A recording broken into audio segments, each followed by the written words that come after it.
Hello दोस्तों, मेरे channel Hindi पाठशाला में आप सभी का स्वागत है।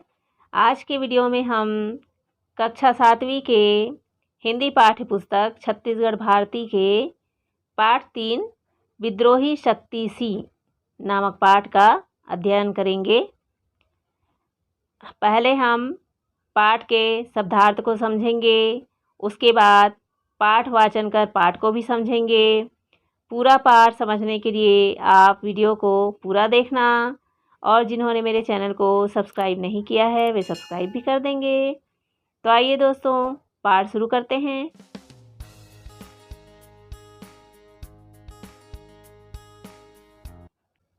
पाठ 3 विद्रोही शक्ति सिंह।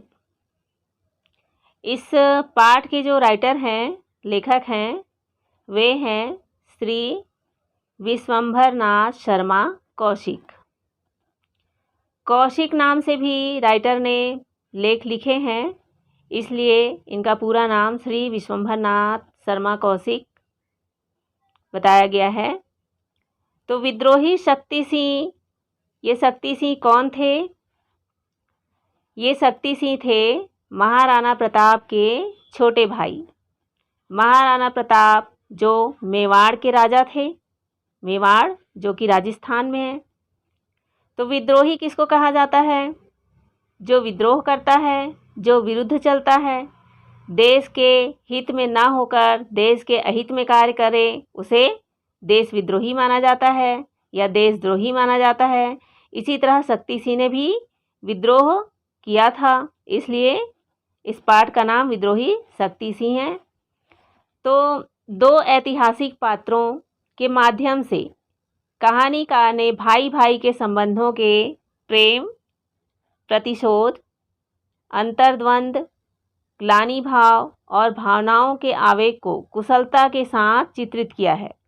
ऐतिहासिक पात्र का मतलब आप समझते होंगे, इतिहास से आए हुए पात्र।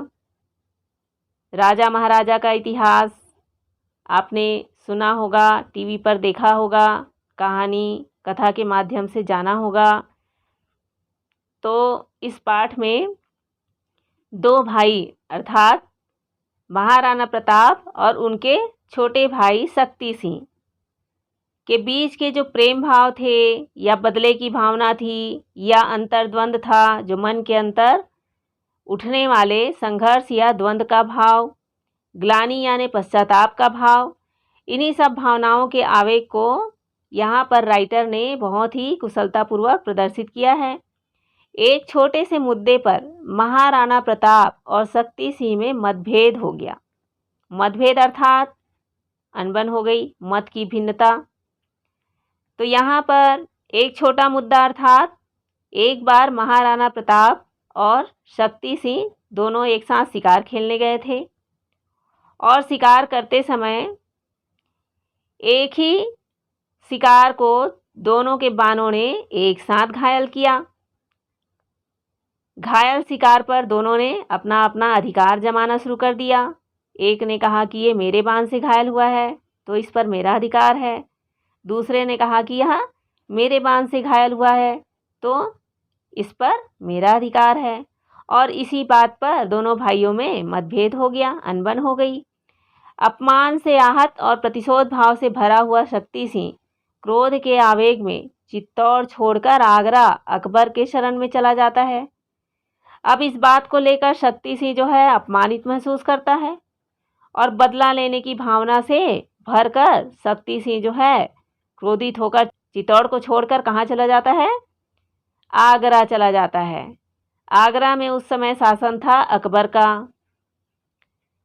तो उसके मन में महाराणा प्रताप से बदला लेने की बलवती आकांक्षा है। किसके मन में? शक्ति सिंह के मन में। अपने भैया महाराणा प्रताप से वो बदला लेने चाहते हैं। खूब बदले की भावना से भरकर वो अकबर से जा मिला। मुगल और राजपूतों के मध्य युद्ध में शक्ति अकबर की ओर से लड़ रहा होता है। अब जब मुगल यानी अकबर और राजपूतों अर्थात महाराणा प्रताप के मध्य लड़ाई होती है, युद्ध होता है, तो महाराणा का भाई शक्ति सिंह अकबर की ओर से लड़ने आता है। अपनी भाई की ओर से न लड़कर वो अकबर की ओर से लड़ाई करता है। राजपूतों की पराजय के मध्य जब महाराणा सेना नायकों के दबाव में युद्ध के मैदान से सकुशल निकल जाने को बाध्य किए जाते हैं, तो शक्ति सिंह इस रणनीति को ताड़ लेता है और बदला लेने का उपयुक्त अवसर समझ अपने घोड़े को महाराणा के पीछे लगा देता है। अब जब युद्ध चालू होता है, खूब मारकाट होती है, राजपूतों की पराजय होने लगती है, तो इस बीच युद्ध के मैदान से महाराणा को सेना नायकों ने निकल जाने का जो है आग्रह करते हैं कि महाराणा आप युद्ध क्षेत्र से सकुशल निकल जाएं, यदि आप यहाँ रहेंगे तो आपकी जान जा सकती है, तो हम अगर सकुशल रहे तो फिर से सेना संगठित करके आप अकबर से युद्ध कर सकते हैं। ऐसा कहकर सेना नायकों ने महाराणा को बाध्य किया था युद्ध के मैदान से निकल जाने के लिए। तो शक्ति सिंह इस बात को ताड़ लेता है, समझ जाता है और बदला लेने का अवसर खोजते हुए, अच्छा अवसर है, अच्छा मौका है महाराणा से बदला लेने का, ये सोचकर वो महाराणा के पीछे अपने घोड़े में चढ़कर पहुंच जाता है। रास्ते में वीर राजपूत योद्धाओं के मातृभूमि पर बलिदान और उत्सर्ग देखकर शक्ति सिंह का हिंसा भाव ग्लानि से भर उठता है। जब वो महाराणा के पीछे जा रहा होता है शक्ति सिंह, तो रास्ते में उन्हें अनेक ऐसे वीर योद्धा दिखाई देते हैं, अनेक राजपूत योद्धा दिखाई देते हैं जो अपनी मातृभूमि पर, अपनी मातृभूमि की रक्षा के लिए, अपनी जन्मभूमि की रक्षा के लिए जो है राजपूत योद्धा अपने प्राणों को न्यौछावर कर चुके होते हैं। उनके बलिदान को देखकर शक्ति सिंह का अंतर्मन विद्वेलित हो जाता है और उनका हिंसा भाव दूर हो जाता है और पश्चाताप से वो भर उठता है और महाराणा के समक्ष नतमस्तक हो बच्चों की तरह फूट फूट कर रोता हुआ वीर शक्ति भाई के चरणों में अपना शीश चढ़ाकर प्रायश्चित करने का आदेश मांगता है। अब जब शक्ति सिंह के अंदर बदलाव आ जाता है, उनका हिंसा का भाव, प्रतिशोध की भावना समाप्त हो जाती है, तो वह महाराणा के समक्ष अपना शीश झुका देता है और बच्चों की तरह रोने लगता है, क्षमा मांगने लगता है और प्रायश्चित करने का आदेश मांगता है, अर्थात मातृभूमि पर अपनी जन्मभूमि के हित के लिए खुद को बलिदान करने का आदेश मांगता है। इस कहानी का एक और सबल पक्ष है शक्ति सिंह की पत्नी की भावनाओं की जीत। यहाँ पर इस कहानी का एक और पक्ष दिखाया गया है शक्ति सिंह की पत्नी मोहिनी के बारे में, जो कि एक देशभक्त महिला थी और अपने पति शक्ति सिंह को सही रास्ते पर लाने का सही सलाह दे रही थी और बार बार समझा रही थी कि वे अपने भाई महाराणा प्रताप से गद्दारी ना करें और अपने देश के हित में काम करें। तो यहाँ पर यह पक्ष भी देखने को मिलता है। अब हम इस पाठ में आए कुछ कठिन शब्दों के मायने को देख लेते हैं। जलन का अर्थ होता है ईर्ष्या, द्वेष या ईर्ष्या को द्वेष भी कहते हैं। उन्माद का अर्थ है पागलपन, नादान मतलब नासमझ। ग्लानि माने पछतावा या पश्चाताप। प्रतिशोध मतलब बदला। अधम माने नीच, पापी। पैशाचिक माने राक्षस जैसा या क्रूर। स्वर्गादपि यानी स्वर्ग से भी। गरियसी माने भारी या श्रेष्ठ या महान। शुरुआत इस संवाद से होता है, मान जाओ तुम्हारे उपयुक्त यह कार्य ना होगा। यहाँ पर यह वाक्य कौन कह रहा है? शक्ति सिंह की पत्नी जो मोहिनी है वह इस वाक्य को बता रही है, कह रही है।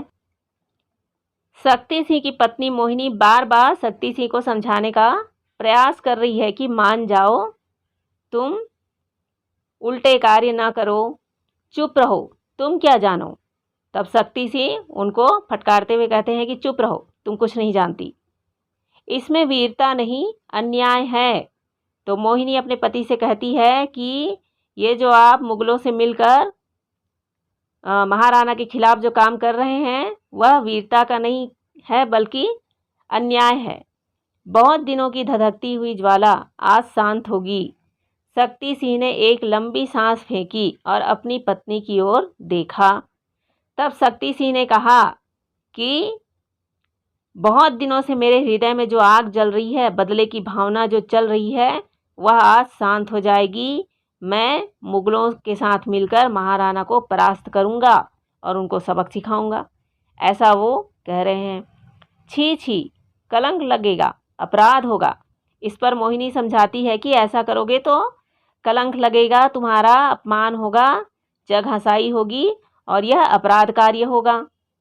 अपमान का बदला लूंगा, प्रताप के गर्व को मिट्टी में मिला दूंगा। आज मैं विजयी होऊंगा, बड़ी दृढ़ता से कहकर शक्ति सिंह ने शिविर के द्वार पर से देखा। अब शक्ति सिंह कह रहा है कि मैं प्रताप से अपने अपमान का बदला लूंगा और प्रताप के गर्व को मिट्टी में मिला दूंगा। ऐसा कहकर शक्ति सिंह अपने शिविर के द्वार पर खड़ा हो जाता है और देखता है, क्या देखता है? मुगल सेना के चतुर सिपाही अपने अपने घोड़ों की परीक्षा ले रहे थे। धूल उड़ रही थी। बड़े साहस से सब एक दूसरे में उत्साह भर रहे थे। मुगल सेना में जोर शोर से तैयारी चल रही थी। राजपूतों पर, महाराणा प्रताप पर आक्रमण करने की तैयारी चल रही थी। निश्चय ही महाराणा की हार होगी। 22,000 राजपूतों को दिन भर में मेरे द्वारा बुलाई गई मुगल सेना काट कर सूखे डंठल की भांति गिरा देगी, साहस से शक्ति सिंह ने कहा। शक्ति सिंह कह रहा है कि निश्चित रूप से महाराणा प्रताप की हार होगी और जो राजपूत सैनिक है 22,000 महाराणा प्रताप के राजपूत सैनिक, उसे मुगलों की सेना जो है वो काट पीट कर रख देगी, गाजर मूली की तरह सूखे डंठल की भांति गिरा देगी। बिल्कुल महाराणा प्रताप की हार ही होगी। इस तरह से शक्ति सिंह सोच रहा है। भाई पर क्रोध करके देशद्रोही बनोगे? कहते कहते उस राजपूत बाला की आंखों से चिंगारियां निकलने लगी। अब जो शक्ति सिंह की पत्नी है मोहिनी, वो फिर से समझा रही है कि अपने भाई पर क्रोध करके आप देशद्रोही बनना चाहते हो, ऐसा मत करो। ऐसा कहते कहते उस राजपूत बाला यानी राजपूत स्त्री की आंखों में क्रोध की चिंगारियां निकलने लगी। शक्ति सिंह अपराधी की तरह विचार करने लगा। जलन का उन्माद नस नस में दौड़ रहा था। प्रताप के प्राण लेकर ही छोड़ूंगा, ऐसी प्रतिज्ञा उसने की थी। नादान दिल किसी तरह न मानेगा, उसे कौन समझा सकता था। शक्ति सिंह ने जब कहा कि मैं आज प्रताप के अहंकार को मिट्टी में मिलाऊंगा और आज मेरी ही विजय होगी, प्रताप को मैं हराने में अवश्य ही सफल होऊंगा, तो उनकी पत्नी फिर समझाने लगती है। उसके बावजूद शक्ति सिंह नहीं समझता है, क्योंकि उनके मन में, उनके रग रग में अपने भाई के प्रति ईर्ष्या और द्वेष की भावना बलवती रहती है। वह बदला लेने के लिए बिल्कुल जोर मार रहा होता है।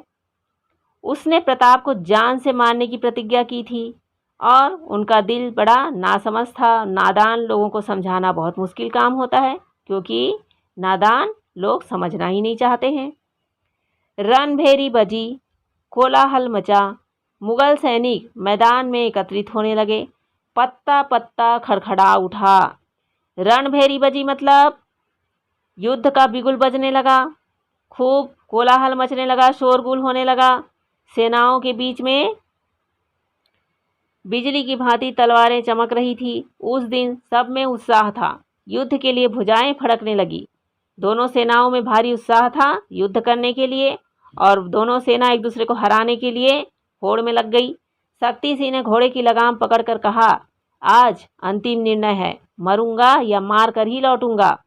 तो शक्ति सिंह अपने घोड़े की लगाम पकड़कर कहता है, आज निर्णायक स्थिति है, आज अंतिम निर्णय है, मैं या तो खुद मरूंगा या मार कर ही लौटूंगा। शिविर के द्वार पर खड़ी मोहिनी अपने भविष्य की कल्पना कर रही थी। उसने बड़ी गंभीरता से कहा, ईश्वर आपको सद्बुद्धि दे, यही प्रार्थना है।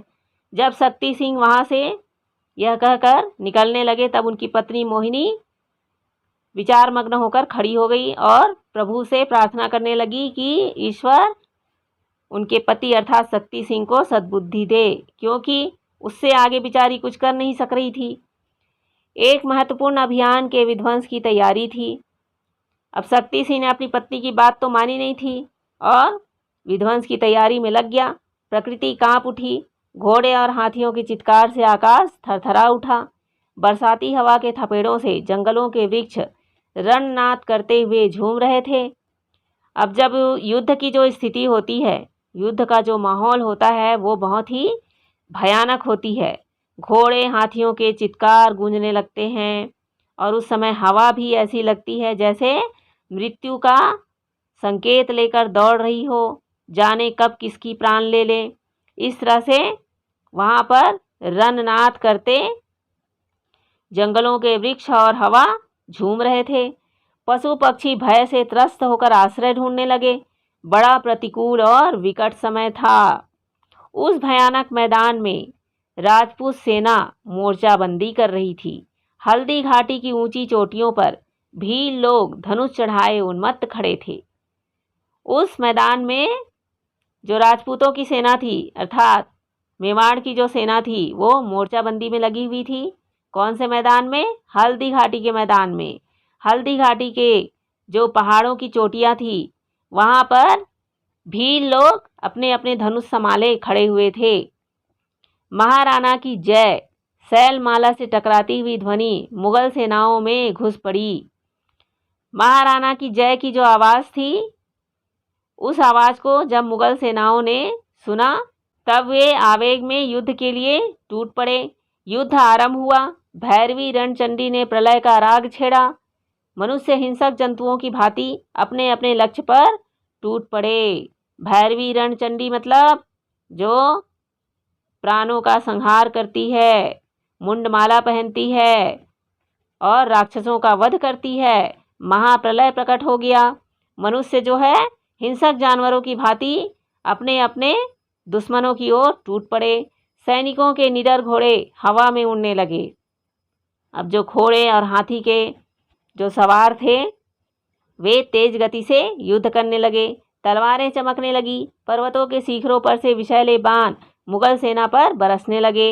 अब जो हल्दी घाटी के जो पर्वत चोटी थे वहाँ पर जो भील सेना अपने अपने धनुष संभाले हुए खड़ी थी, वे विषैले बाण मुगल सेना पर छोड़ रहे थे। उनके तीरों में विष लगा हुआ था जो मुगल सेना को आहत कर रही थी। सूखी हल्दी घाटी में रक्त की धारा बहने लगी। चारों ओर मार काट मच गई और रक्त ही रक्त दिखाई देने लगा। खून की धारा बहने लगी। महाराणा आगे बढ़े। शत्रु सेना का व्यूह टूटकर तितर बितर हो गया। अब जो महाराणा प्रताप थे वे शत्रु सेना के बीच में घुस पड़े। दोनों ओर के सैनिक कट कट कर गिरने लगे। देखते देखते लाशों के ढेर लग गए।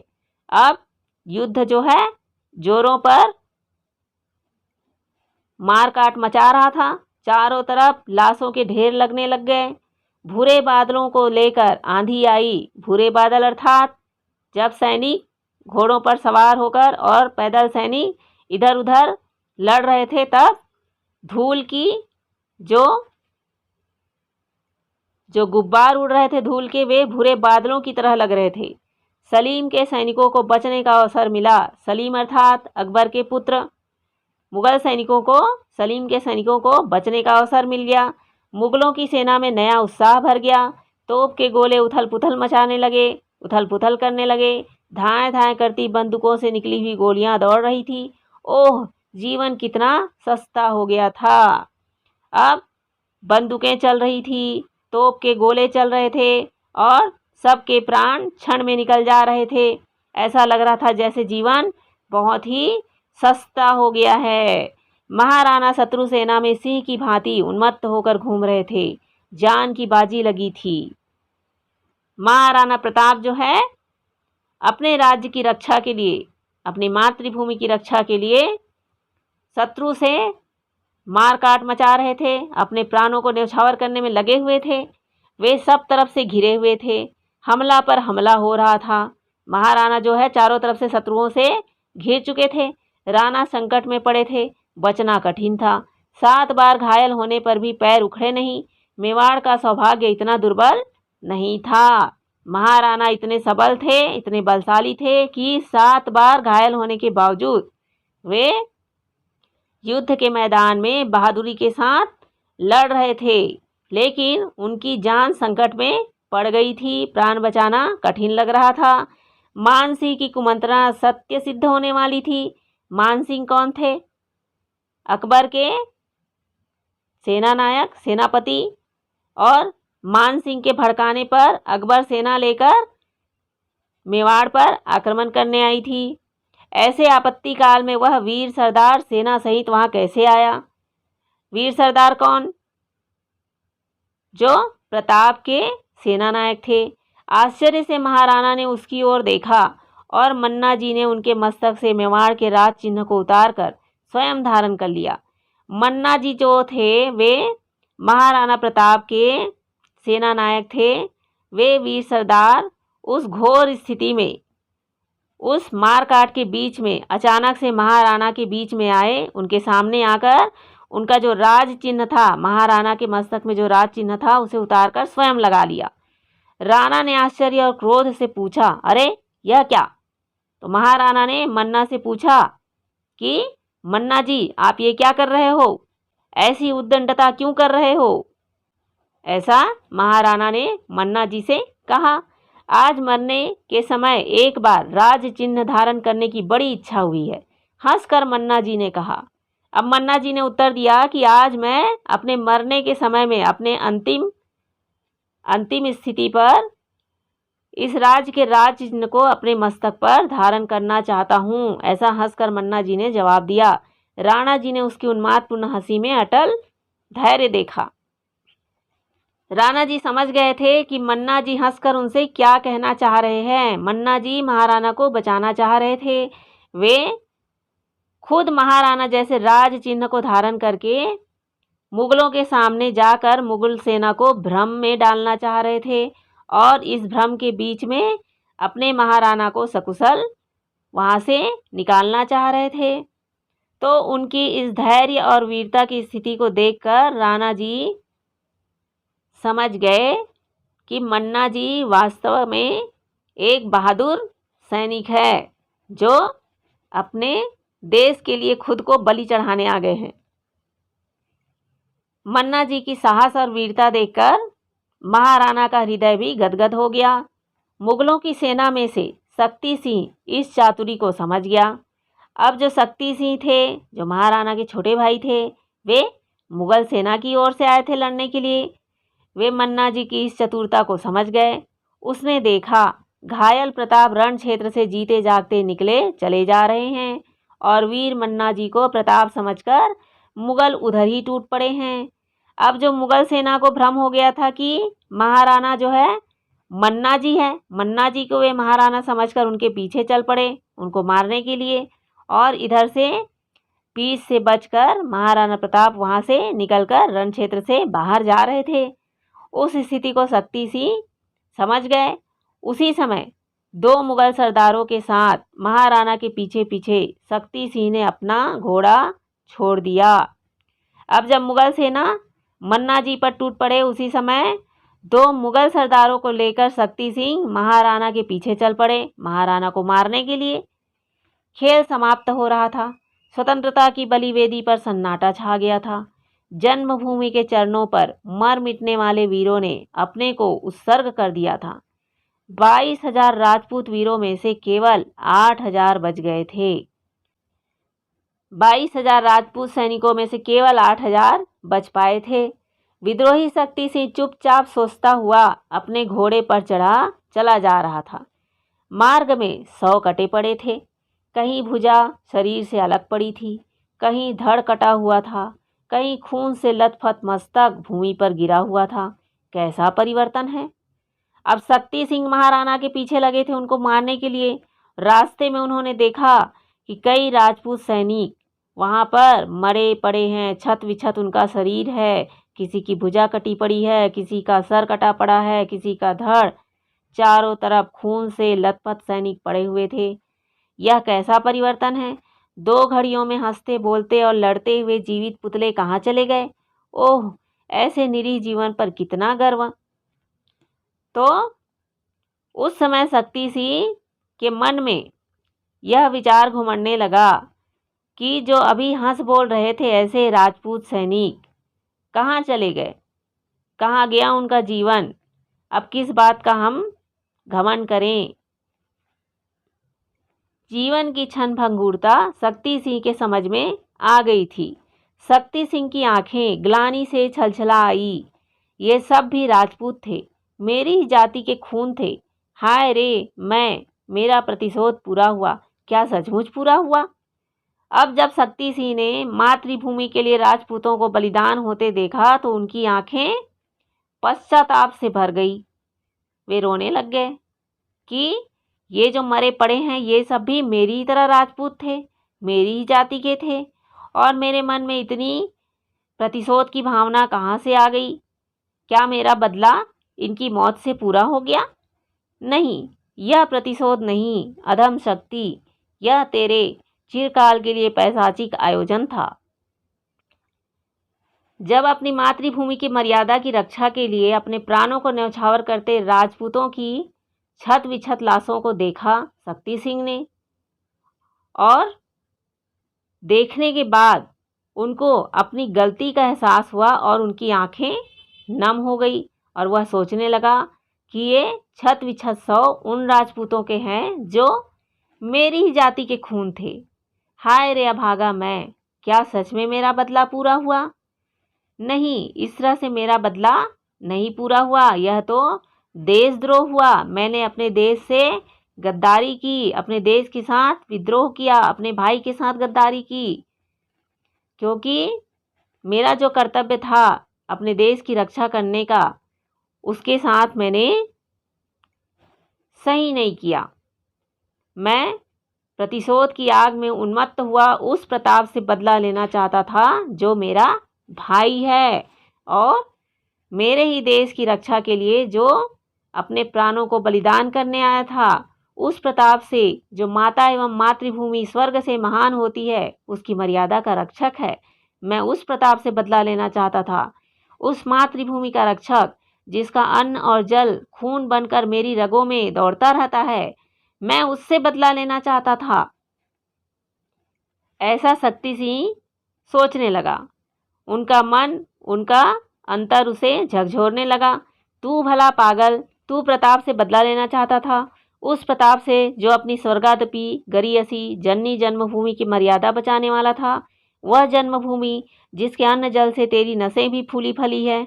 अब भी माँ की मर्यादा का ध्यान कर, अब भी अपनी मातृभूमि की रक्षा का ध्यान कर।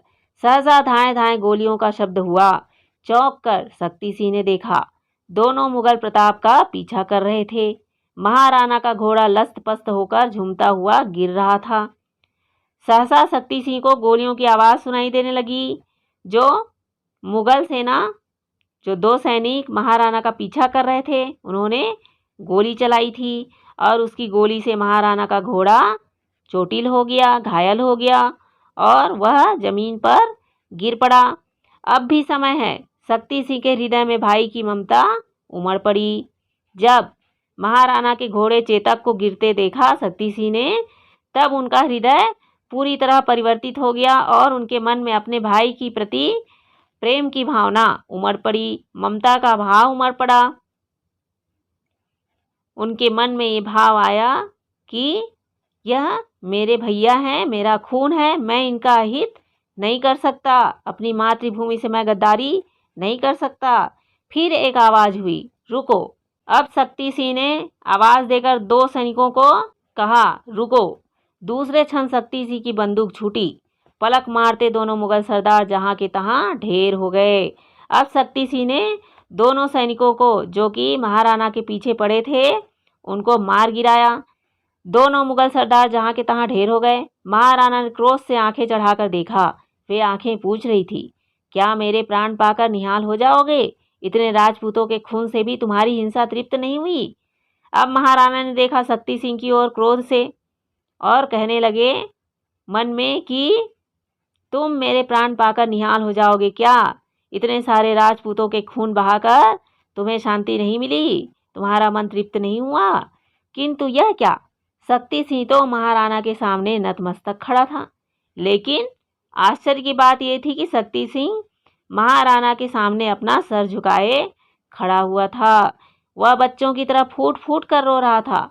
शक्ति सिंह ने कहा, नाथ, सेवा का ज्ञान में भूल गया था, आज्ञा हो तो इन चरणों पर अपना शीश चढ़ाकर प्रायश्चित कर लूं। तो शक्ति सिंह क्षमा याचना कर रहे थे महाराणा से कि हे स्वामी, अज्ञानतावश मुझ सेवक से भूल हो गई, मुझे क्षमा प्रदान करें। अगर आपकी आज्ञा हो तो मैं अपना शीश आपके चरणों पर चढ़ाकर अपना प्रायश्चित कर लूं। राणा ने अपनी दोनों बाहें फैला दी, दोनों के गले आपस में मिल गए, दोनों की आंखें स्नेह की वर्षा करने लगी, दोनों के हृदय गदगद हो गए। अब महाराणा ने अपने भाई को अपने गले से लगा लिया और दोनों प्रेम से दोनों के हृदय गदगद हो गए। इस शुभ मुहूर्त पर पहाड़ी वृक्षों ने पुष्प वर्षा की, नदी की कलकल धारा ने वंदना की। इस शुभ मुहूर्त पर सभी प्रसन्न हो गए, प्रकृति प्रसन्न हो गई। प्रताप ने उन डबडबाई हुई आंखों से ही देखा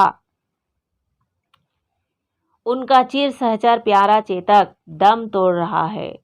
प्रताप ने देखा कि उनका घोड़ा चेतक दम तोड़ रहा है, क्योंकि वह बंदूक की गोली से पूरी तरह घायल हो चुका था। सामने ही शक्ति सिंह का घोड़ा तैयार है। शक्ति सिंह जिस घोड़े पर चढ़कर आया था, उस घोड़ा को उन्होंने महाराणा को देकर कहा कि आप इस घोड़े पर बैठकर निकल जाइए। शक्ति सिंह ने कहा, भैया अब आप विलंब न करें, घोड़ा तैयार है। राणा शक्ति सिंह के घोड़े पर सवार होकर उस दुर्गम मार्ग को पार करते हुए निकल गए। श्रावण का महीना था, भरी बरसात हो रही थी। अब श्रावण का महीना था और कठिन रास्ते को पार करते हुए राणा यानी महाराणा प्रताप शक्ति सिंह के घोड़े पर सवार होकर वहां से निकल गए। दिन भर की मार काट के पश्चात रात्रि बड़ी सुनसान हो गई थी। शिविरों में से महिलाओं के रुदन की करुण ध्वनि हृदय को हिला देती थी।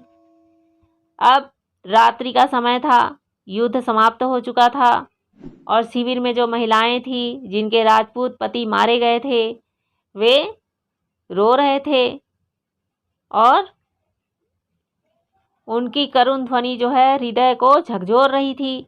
हजारों सुहागिनों के सुहाग उजड़ गए थे, उन्हें कोई ढाढ़स बंधाने वाला न था तो केवल हाहाकार।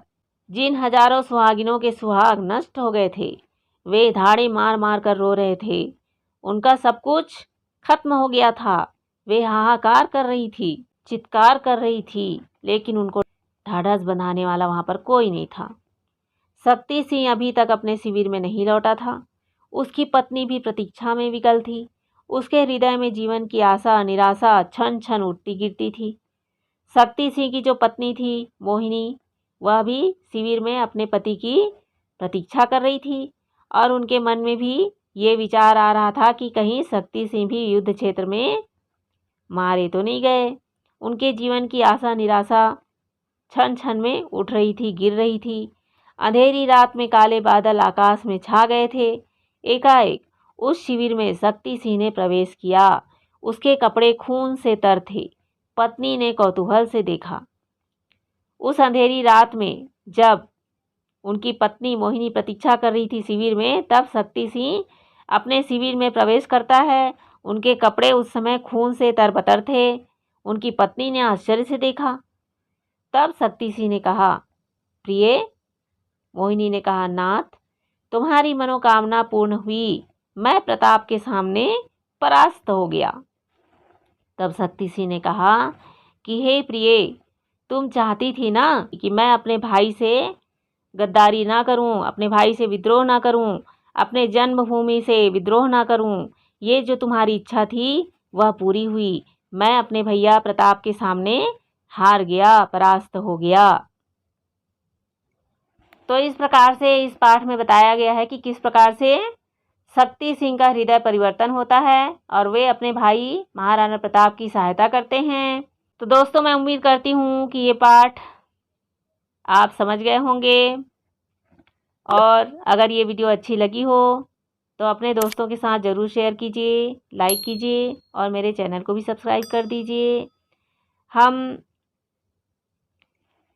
इस पाठ के प्रश्नोत्तर के वीडियो भी मैंने बनाया है और उसके लिंक डिस्क्रिप्शन बॉक्स पर दिए गए हैं, उसे क्लिक करके आप प्रश्नोत्तर देख सकते हैं।